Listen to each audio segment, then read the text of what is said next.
Nick, do you Did have you hit anything? record, Emery? Oh, it's already going. Yeah, It's do you got rolling. something funny to say? You gonna say something funny? Oh my! Welcome back, everybody. My name's Emery Wolf. Joining me is Nick Lamb, and this is Just Two Camera Guys, a podcast where we're going to talk about all things camera. Nick, I finally did it right. It took me 8 tries, and that's even the at a first one I fade got out right. today, Emery. You're I crushing know. I don't know what happened. I'm You know what's doing hilarious? fine. I'm in the zone. We haven't talked about cameras in a long time, We haven't.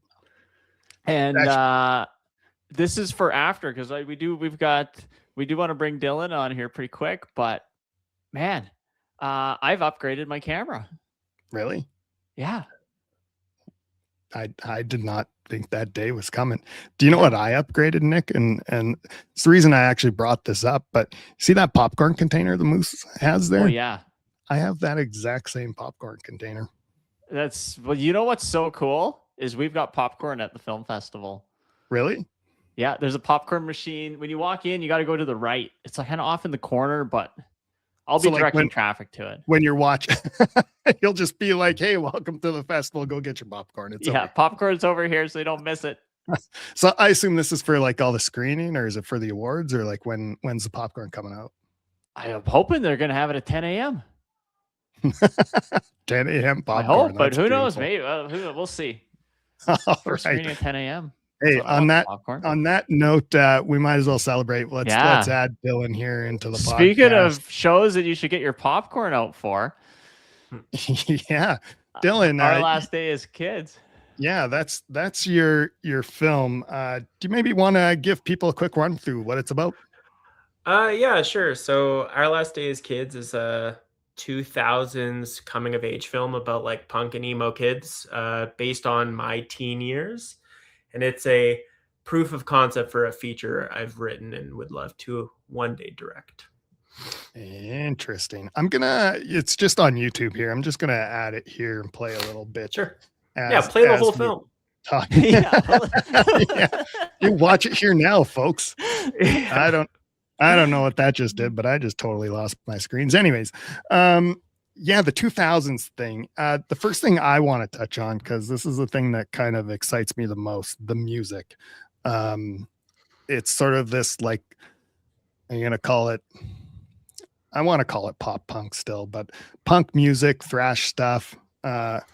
What's your influence? You're a big music guy. What's going on there? Yeah, so I grew up in the like punk and metal scene. A lot of the music we were listening to was like metalcore, post-hardcore, pop punk, emo. That was a very kind of important music scene in my life. It was very eclectic. It was the era when MySpace was kind of new. That's where you were finding music. And for some reason, a lot of the bands that were popping off, at least in my world, were these bands that were like screaming like crazy, playing heavy songs, and kids would go to shows to watch bands play breakdowns and to go crazy in mosh pits and stuff. So that was kind of my world. How I got into it was my brothers were both in a metalcore band. So the band you see in the beginning of the short film represent that. In the feature film, it dives deep into this, like, I was the kid brother who wasn't in the band, and my way of being a part of what they were doing was through finding film. And so I became like the kid with the camera. Eventually that turned into me getting very involved in the scene, but even is like how I got into film. Eventually other bands started noticing kind of what I was doing. There were local festivals that asked me to start filming all the bands there. And eventually my career kind of actually led to me going to film school, and I got into starting my company, and we do primarily music videos in that same world. So I'm still living in those angsty teen days of my life a little bit. Yeah. Have you worked with like any of these bands? Like I know right off the hop, Sense Fail, that song, I don't remember what it's called, but the song's a fantastic tune. Have you ever worked with like one of these bands too? I've specifically worked with Senses Fail. I did a music video for them. Oh, it was 2020. I want to say it was 2022 or 2023. And when they contacted me, I was a DOP on a short film, and I got the email, and I was like, oh man, someone's like pranking me, because that was a band that was a big deal for me as a teenager. And then I kept reading that email and was like, oh my God, I think this is for real. And it actually was the reason why I made my short film, because when I got that song, they were like, oh, what do you want to do? And I had this movie in my mind. It wasn't written yet. And I pitched them almost like how would you say it? It was like, I like to think of it as like this spiritual predecessor to what became Our Last Day as Kids. Like if you watch it, it has one of the same or two of the same actors in it. It's very 2000s. It's coming of age, all within this music video stuff. A lot of the tone that it tries to capture also is laid into the feature film I've written. So yeah, they were a really pivotal band for me. And then we also have an Underoath track in the film, and I haven't worked with Underoath, but I worked with their drummer. He was a featured singer on a song I did in LA with Jeremy. And that was also like a pinch me moment, because I was like, oh my God, Underoath, they were like gods. And getting to meet him, it was just this is going to sound really lame, but I remember playing it fairly cool. And like when I first met him, I was like, oh my God, not at all what I was expecting. He was very confident, had like a Southern charm, cockiness to him. And by the end of it, we like got along and whatever. And then he left. And I remember just like a tear streaming down my face, being like, oh my God, I like lived through this moment that like teen me would be really stoked about. I'm going to keep this train derailed and keep talking about music with you, but sure. The concepts. So like when you know, a band Every knows you, music, just so you know. I don't know about that, but when a band approaches you, they're like, yeah, we got this song, we want to do a video for it. What do you want to do? Like, how are you coming up with those concepts and stuff for those videos? It's a tough one. Like sometimes you listen to a song and you immediately have an idea that you can bounce off of. Oftentimes I'll sit with a song for like hours on end and just repeat it and be like, what are feelings and ideas and colors that are coming to mind, and start shaping that into like a thought, which then turns into a concept. And then some days I'm like pulling teeth trying to figure out how to interpret this in a way that feels like new for me. Because what also happens in the music video world is I've done a few videos that have done fairly well with some bands, and then everyone who reaches out are like, hey, we want you to do that video but for us. And then you're like, dang, well, I made that thing, how do I do a new version of it? How can I put a spin on it? And then you're like, one in particular, I work with this band called Spiritbox, and we've done 7 videos together, and now they've been nominated for a Grammy 3 times. And one of the music videos I did was about my like grandma going through dementia and how my family responded to it. We have a kid playing me. The band eventually named the song after my grandma because of the music video. And it was like a very powerful video, and a lot of people responded to it. And then every email I was getting was like, hey, we want a Constance of our own. And I'm like, I had one dying grandma. Like, I can't just like pull that. I know that sounds like really ridiculous. It was a very impactful moment of my life, but I'm like, I can't. Grandpa's still alive, so who knows? Yeah, Grandpa's fine. He's crushing it. He's doing well.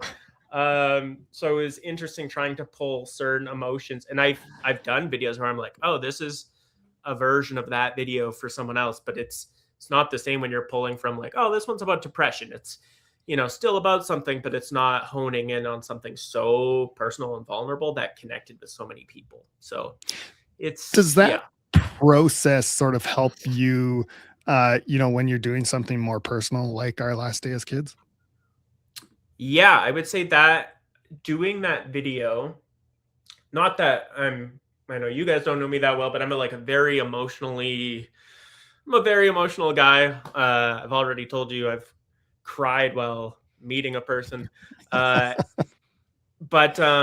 through doing Constance, because when I was doing that music video, I wasn't really thinking about like an audience or anything. It really became this like want to make something for myself and how I'm feeling right now and whatever, because it ended up relating to what the band was wanting to do.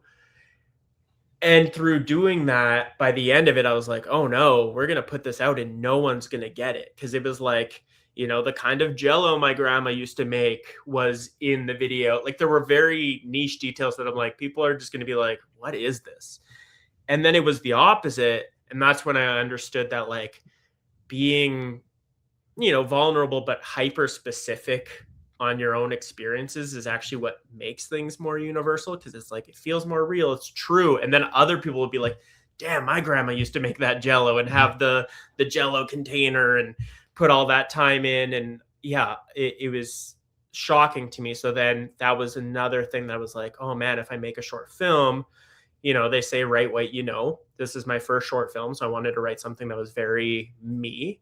So it was like, okay, especially the feature film, it's like overly vulnerable. Like I sent it to a friend and they're like, damn, this is reading your diary as like you as a teenager. This is, you're just saying all the weird anxious thoughts you have in your life and putting it out there. And I'm like, yeah, and I think people will connect to it because of that. Or, you know, maybe I'm just going to publicly humiliate myself, but either way, you get an exciting result, I guess. Yeah. I do want to get to the film in a bit, but it's because it's like an amazing film. Thank you. But so you just kind of brought up something that I'm intrigued about, how you said, because Emery and I don't really know you that well, but so Emery and I worked on a lot of movies together in the early 2000s, all the way up to the mid 2012, something like that, 2013. Yeah, somewhere there. So with you being an emotional person, what kind of director are you on set, like with the crew? And because we've seen a lot of different types of directors. So where would you fit in with that? Am I the right person to ask? You'd have to ask like a Jeremy or my actors or whatever. I think I am like a hypersensitive person, especially with actors. Like I like to sit down and have like quiet conversations. I do talk a lot, but I like talking through kind of what I'm thinking, open it up to what they're thinking. I utilize a lot of improv. So it's like, oh, there's a script, but like I kind of want you to like live between the lines. What do you think this character would do in these moments? But I'm also, you know, I came from wanting to be a DP at one point until I met Jeremy, and then was like, oh, you're way more suited for being a DOP because he's much more technically minded than I am. But I still have like an eye for visual, so I can be particular. I can work some long hours. I feel like I balance that like weird, like I'm very particular but patient. Mm-hmm. Some people might go, oh my God, he shoots some pretty long days, but I don't think I'm like, have ever been outwardly mean, but some days have gotten hard for sure. It's a tough balance for sure. Yeah, that's a sweet balance to work for, because you know that the product's going to be really good at the end, which is always encouraged. You wouldn't think that a crew likes working on a movie that they know is going to be good. Mm-hmm. is one thing that I've found. And if it's you want to be rushed to the point where you're going to make your days and it's not going to dig into overtime. But this is just speaking from a crew perspective. If it's too fast, then you don't get into any overtime and you don't get paid either when you're on the crew. Right. Yeah, for sure. And I always have the mindset of like, you know, even if it's about going into overtime, are we doing a disservice to our whole team busting our ass, not going into hour 13 instead of cutting it because it's like, well, that was our day. And you know what? We don't need that scene. And then in post, we go, damn, we really needed that thing. Like I try to use my gut to be like, is this worth fighting for? Oftentimes I do feel like I'm pushing for things that are. But for crew, I totally get being on the other side. Like, yeah, sometimes it does suck going into those extra hours of like, are you kidding me? We just did all these setups and this isn't enough. But I do. No, it's usually great because helps out the old bank account. Yeah. And I think you see it in the end product. Like, I do think I've made some stuff that some crew members have really liked. I like to make projects where it's like, I've definitely had projects where I've spread the team too thin, where it's like we have not had enough people to accomplish the ambition. Now I think the sweet spot is like it's ambitious. It has maybe that middle-sized crew of like everyone's doing a lot and putting in their own thing, but aren't spread so thin, but they're doing enough where it's like, I'm hoping it's an opportunity for you to do some of the work you're most proud of. And I don't think you get that when you're rushing through things or you have something too ambitious or too non-ambitious. It's like that sweet spot of like, let's push ourselves a little bit across the whole team. That's kind of my approach. Yeah, I think that's how teams work. When you get into, I'm like in the business side world, I read a lot of stuff with that, and it's you do read stuff like that where it's like, people need some autonomy. They need to be able to do stuff on their own.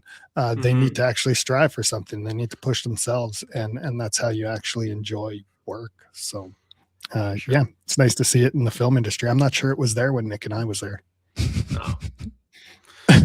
Well, I'm sorry to hear that. If that's true, that's not good. It's a different era. It's a different era. That's why I work a business job now. Yeah. Yeah.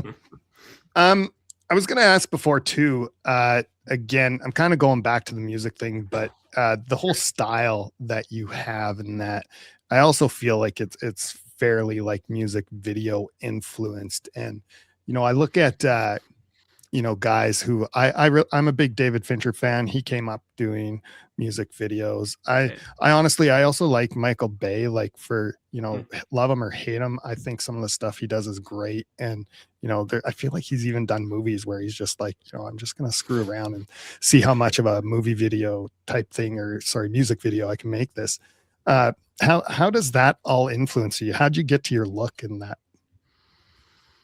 Yeah, it's funny because I didn't think I had a look until I've gotten this question so much of like, oh, you have such a very specific style and I'm like, oh, I'm going for realness. And people are like, yeah, but you have like a very surreal look amongst it. It's like a grounded surrealism.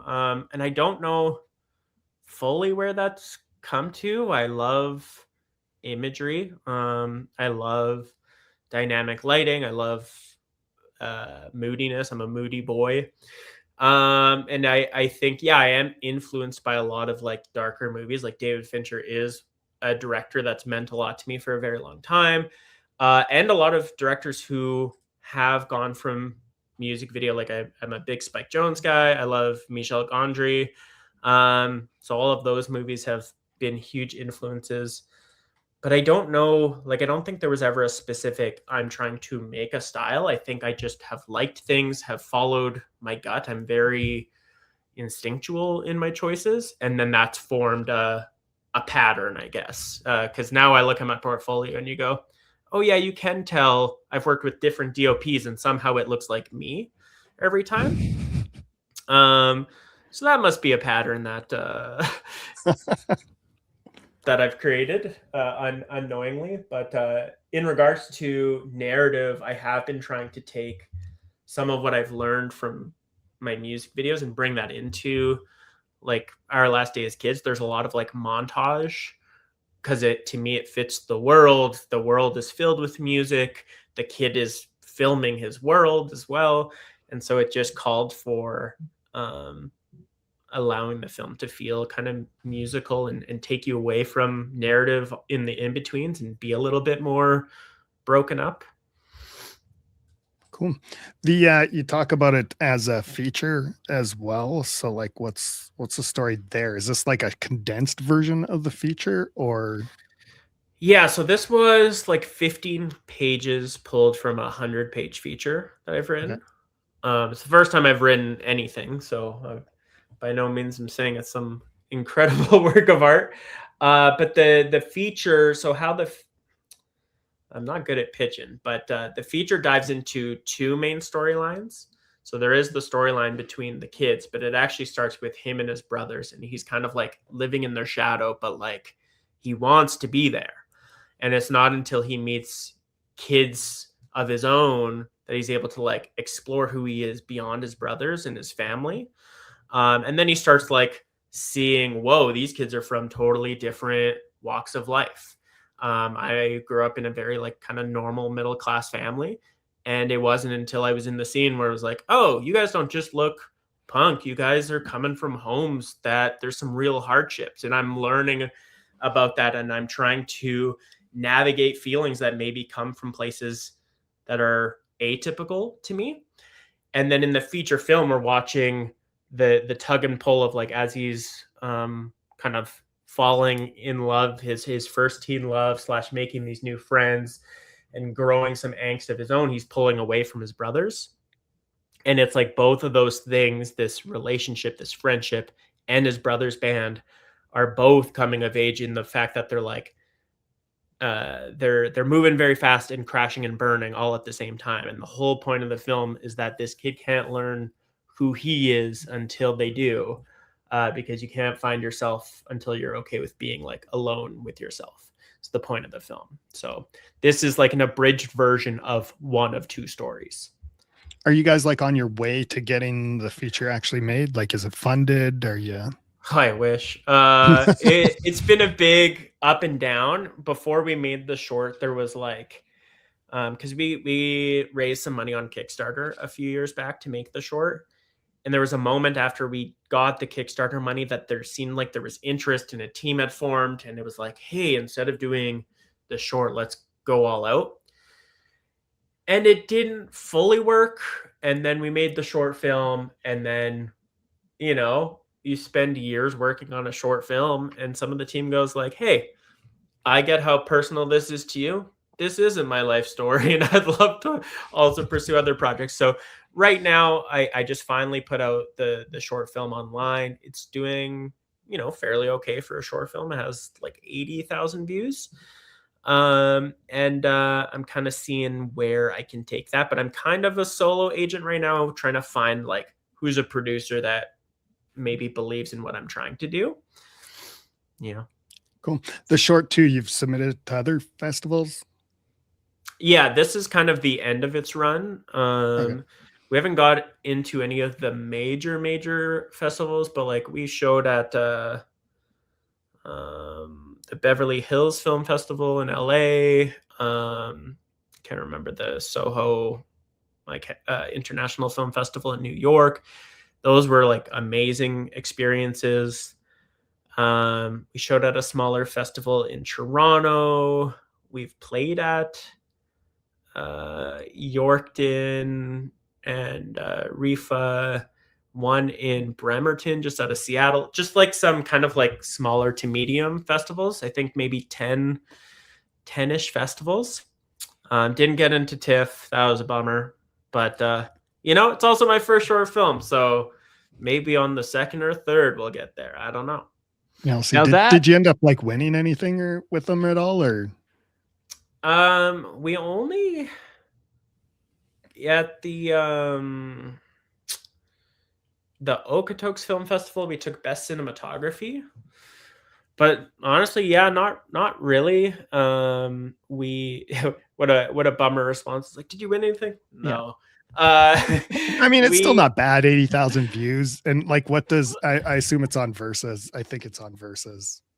Yeah, it's on our YouTube channel. Yeah, and you guys have 2,000 followers, so it's maybe more of a film for its specific audience than it is like a festival darling. Like it's pretty angsty. It's not like it has. I don't know. I'm really proud of it. It just maybe isn't checking some boxes that some festivals are like looking for. Like maybe it's just not. There's a lot of like people telling me like make a horror movie that checks the box of like there's genre festivals, like they want those films, and it didn't really have. I couldn't find like niche festivals that were like music oriented or coming of age oriented. The other thing I was told at a lot of the festivals we did get into was like anything over 20 minutes and you're basically dead, which I didn't know. They were like, oh, we're at 21 with credits. And I was like, dang, I should have maybe shaved off a minute and maybe it would have done better, or not written something so long and maybe a 15-minute version would have had better chances. But I'm also a believer of like, make the thing you're trying to make, and that's more important. And if it gets into things, cool. If not, I think it would be probably doing worse online if it if I had cut out some of the things that I felt were really important for the short. So So I absolutely loved it, and that answer to me didn't give the film justice. Like, it's worth coming out and seeing. I think it's in the 10 a.m. block, is it not, Emery? I'll go find it here. Yeah, I think it's near the end of the 10 a.m. block. It's worth getting to Moose Jaw on time to see this film because it's really good. Honestly, Dylan, you guys did amazing on that. Thank you. I absolutely loved it. Yeah, I will say I'm a bit of a pessimist, so I'm not the one to sell my own work. But well, I mean, let's be real about it too. It's got in the Moose Jaw Film Festival. It's kind of nice you come back and do the local thing, and you do have 4 nominations. So yourself 3, and then Maggie Nicole Robertson for the best performance for female or non-binary. Holy, I can't talk again. But for yourself, there, it's like the best director, best written, best short. So that's got to feel good too. Yeah, it's crazy. The one all of them were a shock, but the one that I was like most proud of was like, well, one, I'm so stoked that Maggie's getting recognized because I think unbelievable. That was so good. They're truly a gem in our industry, and I just want to watch them kind of climb the ladder. I think we're going to be seeing a lot of them in non-Saskatchewan and bigger projects in the next few years. I texted Jeremy after I watched this film, and I said, I'm assuming that Maggie's already moved out of Saskatchewan into working on bigger movies, was my text. Because it's like, she was so good. Yeah, a lot of my conversations with Maggie since making the film was like, man, Maggie, I adore you. You need to get out of here because, like, as much as I the biggest Saskatchewan compliment ever. Yeah. You need to go, man. There's just Saskatchewan's great. There's not enough going on here to showcase what Maggie is truly capable in my mind. No, she's a star. She's a legit star. She's honestly, everybody in it was really great. Yeah, you're right. Yeah, everybody was. 2 of our actors were non-actors. One, we flew from the UK, which was crazy, which I just met over Instagram. Wow.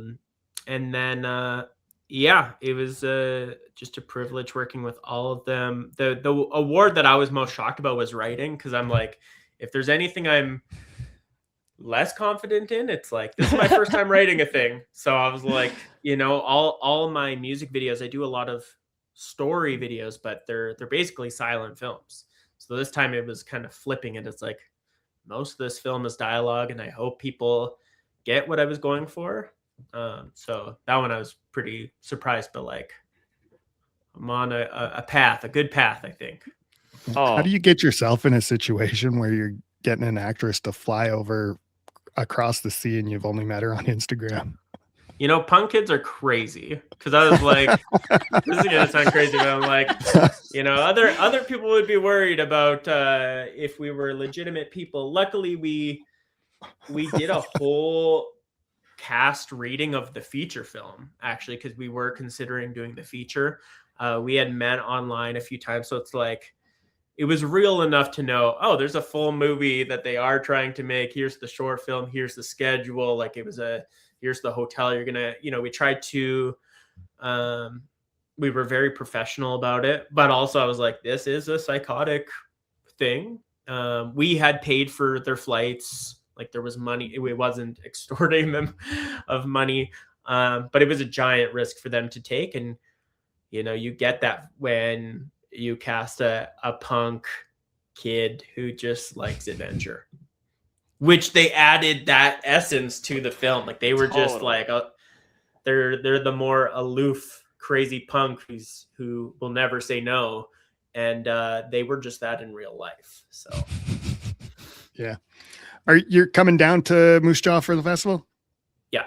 I'll be driving up the morning of, so praying for good roads, because 10 a.m. is fairly early. Yeah. Tight schedule, because I think you're not even at home now, are you? I'm at my parents' house right now. Just because my son goes to bed at 8. So sound would be a problem, but just a quieter, maybe better backdrop for the interview. Versa Films is your company. You guys are pretty busy. I think you're working all over the place with that all the time. Yeah, from time to time, like I'm bidding on 6 music videos with an artist who's currently in the US, but we're going to try to shoot in Toronto. So that's been kind of a big kind of next endeavor. We've worked with bands. Me and Jeremy were in New Jersey, New York for a music video in the summer. I was working in Alberta and Minneapolis. So we get around from time to time, but it's not like a constant thing. We try to do as much as we can here. We've had giant bands trust us to make cool things in Saskatchewan, which I'm really proud of. We did a music video not last November, but the November before in Moose Jaw, and it was the biggest production of my life, which was really cool. We had like a crew of 60 people, and it was nuts. Yeah. Oh, that's wild. So kind of putting you on the spot, we just talking about like how good people leave. How come you stay? That is a good question. How to answer this nicely? Just kidding.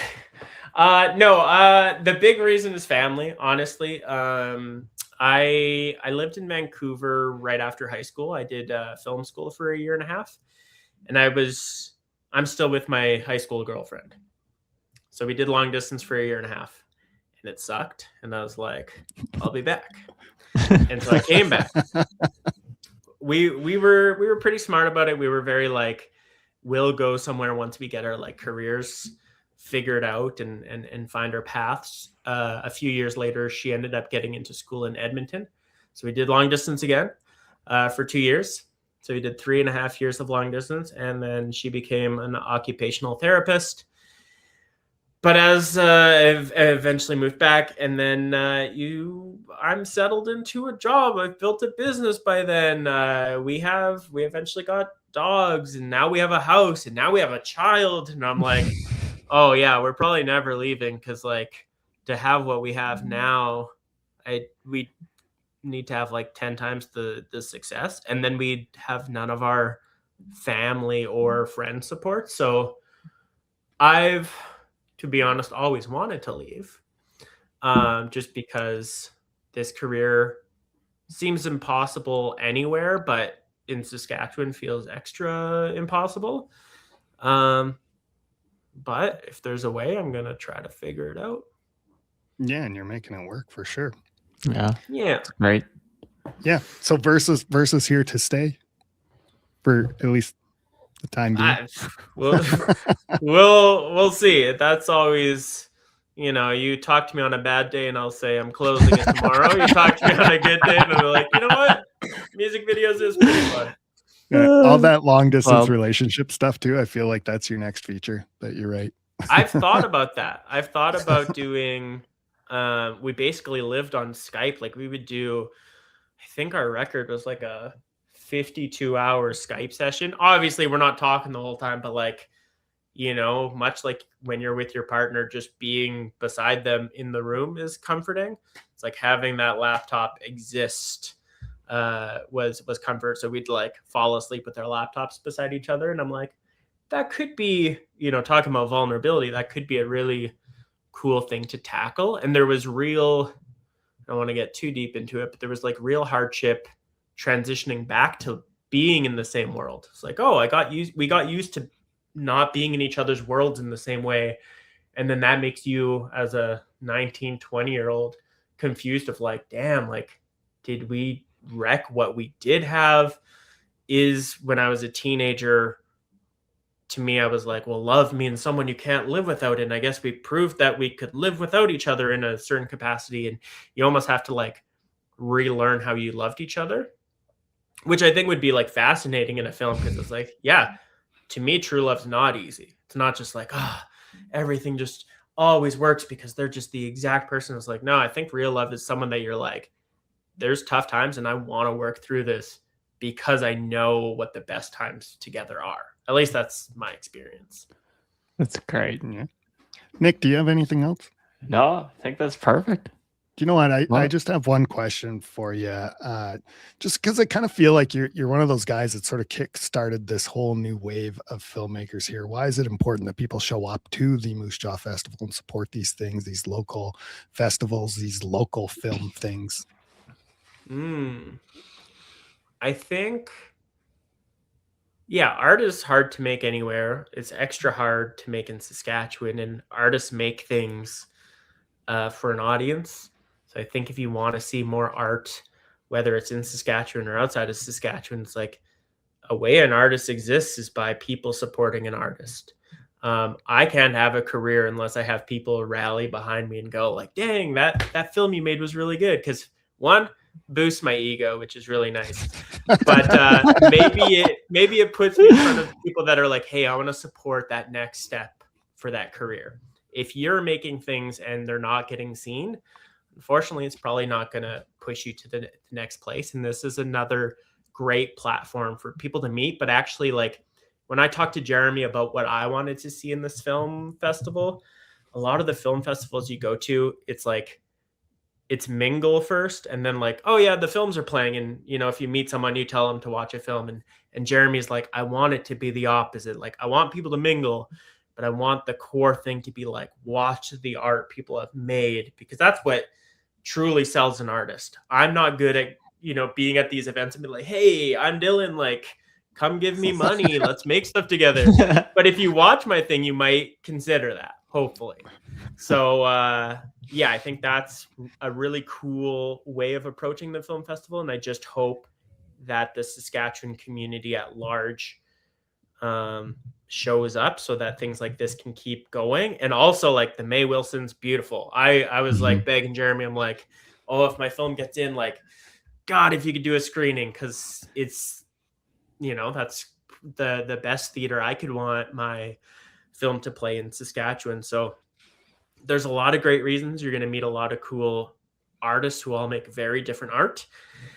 And hopefully you can either be a part of someone's future project or learn about the industry through them. Hopefully people are getting inspired to that this is a viable path of some sort. I think a lot of people think, oh, this can't possibly be a career path, being a filmmaker in Saskatchewan. And I think we're starting to see that that is possible. And maybe it always has been, but it's like, to me, I'm getting more hopeful with where Saskatchewan is going. I'm seeing more people push. I'm seeing more community be built. What Jeremy is doing, the community he's built around him, this festival existing is just proof that, like, no, we're eager to showcase that we have maybe a unique point of view that we want to offer.